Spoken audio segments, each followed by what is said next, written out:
welcome to CNBC TV 18 presents Haptik Customer First, one of its kind series that deep dives into the world of customer service, customer experience, AI, digitization, and much more. I'm Shibani, Gharat, and joining me today is Dhruv Dhanraj Bahl, who is the COO at BHARATPE'S. Dhruv, welcome to the show.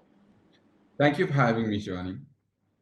So tell us, what does customer service mean for BHARATPE?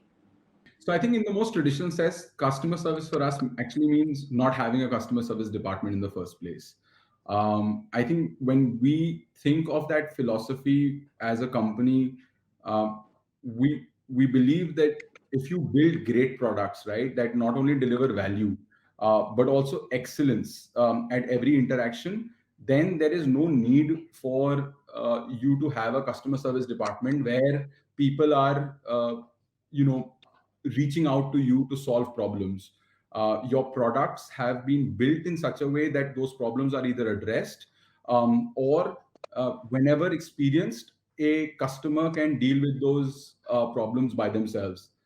Our approach to service as a company is more preventive than curative. I think traditionally customer service has always been about, okay, what happens when something bad happens? How do you recover it?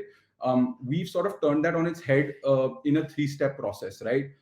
Our first and foremost goal is to actually build better products, which leads to a reduced ask of customer care.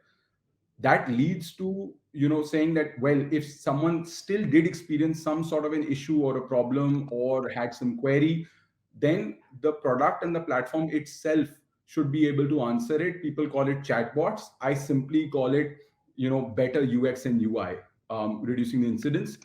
And then there is still a percentage of people who still, are new to the digital world, are still moving into going from the analog sort of interaction world into the digital consumption world, are now, want someone to speak to them. At that point in time, the idea is to basically enable your last mile agents and your employees to be able to give the right answer extremely fast and in, the sort of the best way possible to the customer, so that the customer's need is addressed at that point in time. So I think for us, building that stack has been very important. But at the same point in time, our focus as a company lies on reducing the need to give this service and letting it completely be self-serve and enabling the customers to have that power in their own hands to service themselves. Okay. Having said that, how has your tech stack evolved, considering the acceptance of digital payments has really gone up since the pandemic? So I think first and foremost, the challenge that we've actually faced is how are we, dealing with all the various channels that open up. So some people prefer to call, some people prefer to write an email, some people prefer to just say hi on a WhatsApp and say, I have a problem. Some people prefer to raise the issue from your app. So I think the first thing that we've actually done is some people use social media. So what we've done is we've built a platform which allows us to take all of that information and actually align any interaction towards one merchant ID, so that we know what our merchant or our customer is facing at any point in time. And even if they reached out to us from multiple channels, we actually have a history of their interaction or their need or any sort of adverse experience that they've had with the platform in one place. So that's the first step we've taken.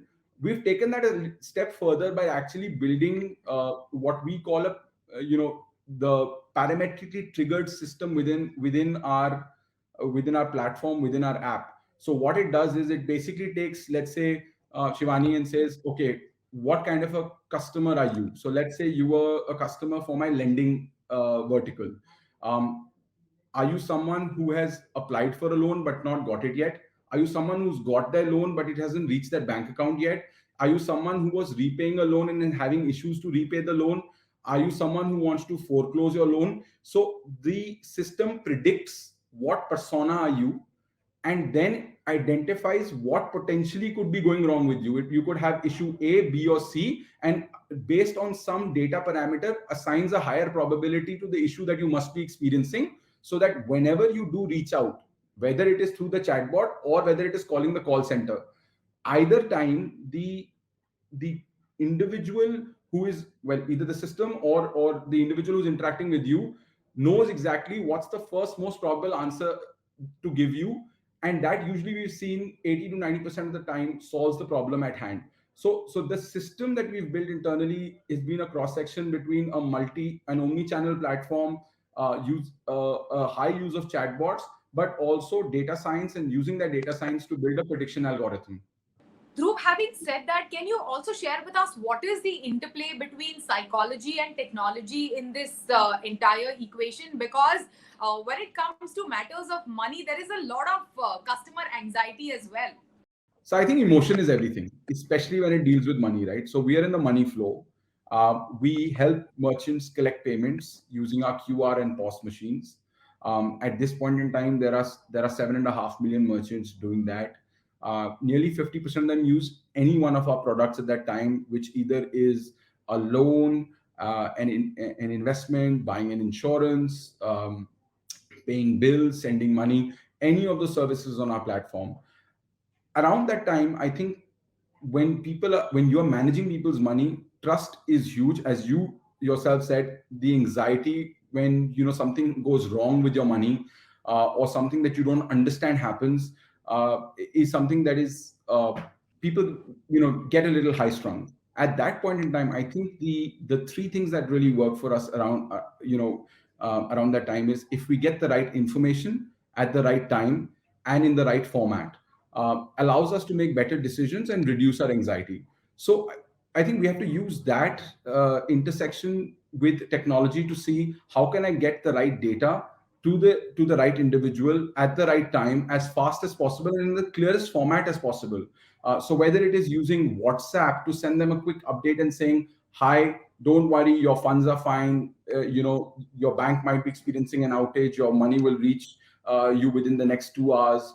Or you requested these funds are not able to be processed because there is some issue with your KYC. Click on this button and complete your KYC. So I think a lot of what I call proactive engagement can be done with technology, which when you do with human interaction tends to get not only prolonged but also slightly complicated, because it's an interaction between two people and one's perception of the other person's communication, and hence things tend to fall between the stools.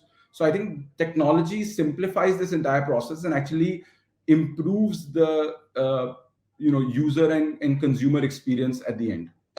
How, having said that, how will, let's say, evolving this entire customer experience help give digital payment platforms such as yours an upper hand over banks when it comes to making online payments?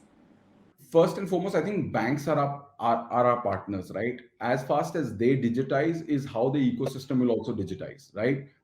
So I think a lot. I would actually, as a platform, as a payments platform, actually give a lot of credit to banks for pushing the digital envelope in the last couple of years, right? Both large and small banks alike. But when you talk about the CX element or the customer experience element of it, I think what matters there is what they're expecting is trust, right? So what you have to be able to do in trust is be accountable for what is happening at that point during a transaction. Now, if you are able to sort of tap into that trust element, that's a win. Let me give you a small example. Let me just give you a small example. So recently, we have a product, our POS product. Our POS product is designed in such a way that if when the merchant accepts payments, if they leave the funds with us for 15 days, they don't have to pay an MDR like they pay with traditional partners. In the early days of our product, a lot of the merchants who were first time users of a POS machine misunderstood that as saying, buy a machine for 15 days, keep accepting payments. On the 16th day, whenever you take out a payment, it will be free, versus the 16th day of accepting a payment. So even if they accepted something on the 12th or the 13th day, when they tried to take it on the 16th day, there was a charge attached to it. Now we had this one small merchant who basically, during COVID was using cards a lot. He was a grocer. He was accepting payments every day. Suddenly, 15 days of his working capital was locked away into an account. He had not been taking the money out. And on the 16th day, when he came to take out, he saw some charges being attached. That instantly broke his trust with us. He's like, no, you said something. And we said, but it was an interpretation of, that's not what we said. And we actually sent someone to his store to meet him. I called him personally. I spoke to him, tried to explain to him. But at that point in time, the trust was broken. And what we realized from that experience was that we need to hyper communicate. So one of the big things, one of the big differentiators is that how you educate your merchants, how you communicate with your customers, how you constantly keep them updated using technology, and whether it is your push notifications in your app, whether it is SMSs, whether it is outbound automated calls, or it is WhatsApp messages, or even videos educating them, like about saying, oh, you're going through this. This is actually why it's happening. Banks tend to have outages, or our platform went down and we're really sorry. So the more you engage with your customers through your digital medium, the higher the degree of trust becomes, the higher they use your platform, the stickier they are. And I think that is really what differentiates winners from everyone else. Yeah. So Dhruv, you shared a very good merchant story. Also, if you have like a customer story that you can share with us, where you dealt with an upset customer in a good way, if you can share that story with us, it will be wonderful. Okay, so for BharatPe, our merchants are our customers, right? So people think because we talk merchants, we are a B2B platform. We are actually B2C. We've just managed to identify a group of people who we fundamentally believe are, while well banked, underserved, whether it is with regards to financial services. So to give you I can give you another example of similarly a merchant, but who's a customer, right? So there is someone who traditionally was not getting approved for loans, and started using our platform, and then got it. How our platform works is that, unlike traditional players, when what you have to do is you have to go show your papers and get a loan approved, and it's based on what assets you own or the amount of money you have in the bank. Our underwriting is what we call velocity based underwriting, where we basically give people offers based on the kind of business that they do. So they might actually have accepted 100 rupees and spend 100 rupees to buy goods for the next day. We will give them credit for the quality of their business and the velocity of their business, rather than the amount of money at the end of the day lying in their bank account. Now, someone like that, we actually ended up creating an offer for, we create offer for millions of merchants like that. One of the merchants who took an offer wanted to grow his business during COVID. He was a chemist, wanted to grow his business, multifold, because the demand had increased. And he wrote back to us saying, I have a loan, but I want to repay this loan so that I can try for a bigger value loan, because you give your repeat customers a better loan at a better rate. Would that happen? And our agent said, yes, sir, you can go ahead and repay the loan and it'll happen. Now the guy, scrounged together money, paid the whatever the amount of the loan was back, and came to the app. And suddenly, at that point in time, we had constricted our lending partners, because we're not lenders, we're a platform that allows other people to lend on our platform. Constricted the underwriting. Suddenly, the guy was not getting even the amount that he had originally had in his bank account. And he became extremely irate. He's like, no, you told me I should give the money back and I would be able to get it. What we realized was, these are the kind of merchants who are extremely sticky with us. But now, again, coming back to the point of trust, his trust is broken. He has put stuff together because BharatPe told him, give the money back, we'll make sure that there's a better offer on the table because your business is good, everything is good.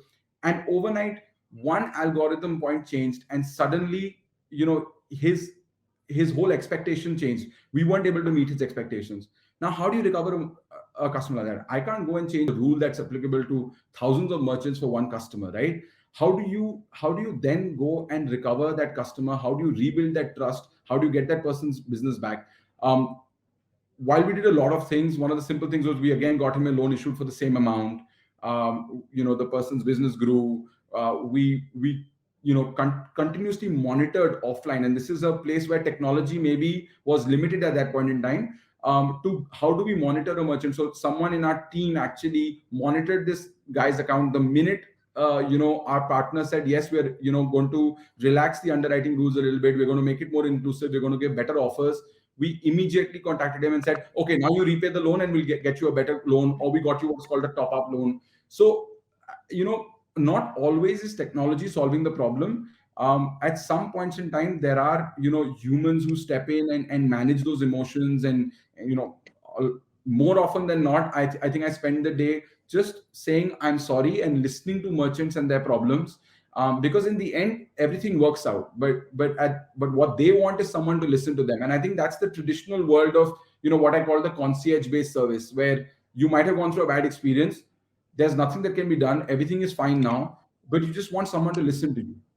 Yeah, yeah. So I think that is something also that we have built, right? We've built a great team of people who feel for the merchant. This entire team's focus is only on solving, these escalations and these edge cases, learning from them, and then figuring out how we can prevent them from happening again in the system. This, team of 7, 8 individuals, they don't have anything else to do as a day job. This is what they do all day long. So every day they deal with irate customers, upset customers. Some are rational, some are irrational, some are logical, some are illogical. But we use each of these as the data point to learn and improve our product offerings, our platform, our processes based on that. Okay, I will hold on to one of your points that you said, that, emotion plays a huge role in customer experience. Can you elaborate more on that, and how much of, this entire customer service and customer experience, in spite of the role of technology, revolves Yeah. around emotions? So just imagine that you call a call center, right? And you just, let's say, you the as we said, BharatPe aims for you not to have an issue. You ended up having an issue. We expect our chatbots or our platform to solve that. The platform failed, you wasn't able to do it. So you picked up the phone and you call a customer care agent. And it's something like you had put money in what we call our investment account, where people earn 12%. And it's similar to an investment product, but without a lock-in. So you can remove money whenever you want. Now you remove the money for some emergency or some need, and due to some bank failure, the money never hit your account. Now you're following up saying, "Ye paisa kab aayega?" And you're very anxious. So you pick up the phone and you have this cheery person saying, "Namaskar, Bharat pe, main aapki kaise seva kar sakta hu?" And at that point in time, the only thing you want to do is, "Where's my money?" And the person's like trying to placate you and trying to explain it to you in a very even keel. Sometimes we've seen people actually get, irritated by jolly and cheery agents, right? So one of the things that we do is we actually do an EQ training with our agents, right, with our partners, where we actually tell them that it's okay to sound a little morose. It's okay to empathize with the customer when they're calling, right? So it's not just all about hello, Bharat Pe, how can I help you? Don't worry, sir, everything will be fine. No matter how much you say everything will be fine, that person's still going to go through that anxiety. Rather than saying it will be fine, actually, and or saying, oh, I understand what you're going through, actually, your tone and your tenor and your behavior should show urgency, it should show care, it should show compassion, which some of these statements that are traditionally taught in service industry don't actually do that. What I've learned over my 15-year career is that this is actually the worst statement to make, right? So we've taught our agents not to say that. We've actually taught them to say, oh, okay, sir, let's figure out the problem that you're experiencing. Okay, so this happened, then this happened, then this happened. Okay, I understand. So this is your issue, this is what should be happening. Okay, I understand. Rather than saying, oh, don't worry. The minute you say don't worry, the guys will be like, who are you to decide not to worry, yeah? So I think emotional intelligence is extremely important when you're talking about service, when you're talking about, and that's absent from technology. So how we bring emotional intelligence even into technology is the way our chatbot speaks, or the language that we write in our chatbot. So we never use words like "don't worry," or "we're sorry for your troubles," or "we're sorry for your problem." Um, None of those help. A simple statement like "we regret the inconvenience" is enough for the person to say, okay, you're empathetic to my problem, now tell me what the issue is and tell me when you'll solve it. The answer matters more than sort of the sort of luxury packing of how it's given. Okay. All right. Thank you so much. Thanks for joining us today. Thank you so much. It was a pleasure being here. That was Dhruv Dhanraj Bahl sharing with us what kind of role does trust, constant engagement with the consumer, and also emotional intelligence plays in customer service and customer experience. Thank you all for watching. CNBC TV 18 presents Haptik Customer First. Goodbye.